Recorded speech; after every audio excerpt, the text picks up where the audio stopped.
Now to the Australian award-winning farmer accused of poisoning Tom Cruise while working at Scientology's world headquarters in the US. Even though she was innocent, Lana Mitchell was forced to endure an extraordinary vendetta by a religious cult she says is spinning out of control. Brian Seymour has this exclusive report.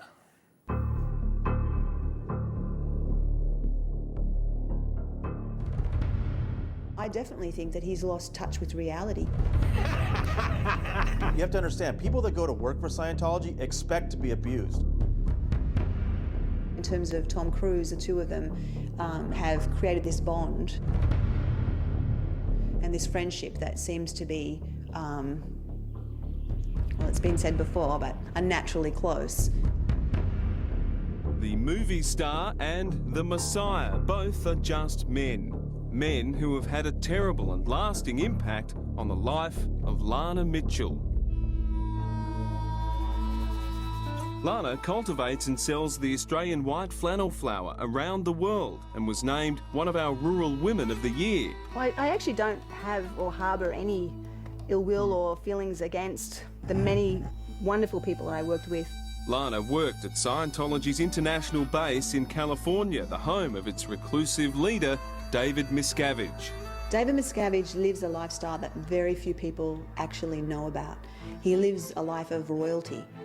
The banquets served daily, the luxury cars, performance bikes, suits tailored by John Travolta's tailor, a personal entourage to rival, even eclipse that of his best friend, movie star Scientologist Tom Cruise. It seems to me that some of the celebrities are acting in the same fashion that David Miscavige is. In the case of Tom Cruise, that's certainly the case.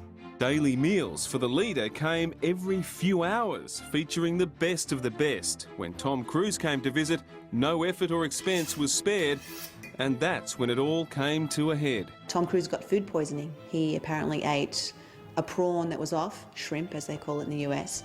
He ate a prawn that was off and he had food poisoning. There was an investigation that ensued, and they decided that I was responsible because I had taken it out of the freezer and defrosted it under cold running water. And so I was removed and essentially not allowed to see my husband. I was just simply removed from the property and told that I was offloaded. Lana lost her job, her home, her family and her friends in one fell swoop. I was given no opportunity to defend myself, but they needed a head on a pike, as they call it. They needed somebody to shoot, and Tom Cruise got food poisoning. Somebody needs to go. So, yeah, that was it. That was the end of me at the international headquarters of Scientology. I was sent to hard labour. So you were going into your punishment just as Tom Cruise was about to get his Freedom Medal of Valour. That's true. I never thought of that. Yeah, that's true. Katie Holmes ought to be upset. This is the kind of thing that a lot of people in Hollywood should be concerned about, that Scientology retaliates against people who dare to criticize them, including the South Park crew. Dad, Tom Cruise won't come out of the closet. In New York, Tony Ortega has been publishing stunning insights into Scientology for more than a decade.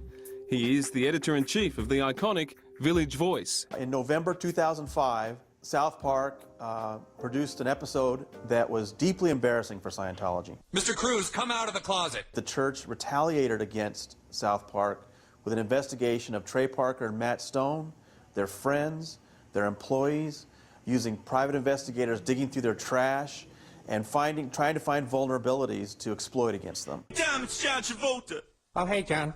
John, you gotta come out of the closet. Oh, my God. Tom Cruise reportedly refused to promote his movie War of the Worlds on certain networks unless Comedy Central promised not to repeat this South Park episode. Tom Cruise, John Travolta, and R. Kelly have all come out of the closet.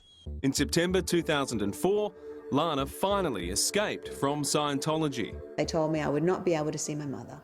Why? There was no valid reason for it, so I decided at that point, that's it. I'm going to meet my mother. You don't get between an Australian girl and her mother. Every phone call is listened to, every letter is read in and out. It gets to a point where people no longer really have anybody to go to in many cases. Is what he's doing legal?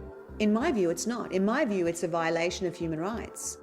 One that continues tonight. Typical cult practice, perfected through years of ruthless execution, supported by those wonderful celebrities.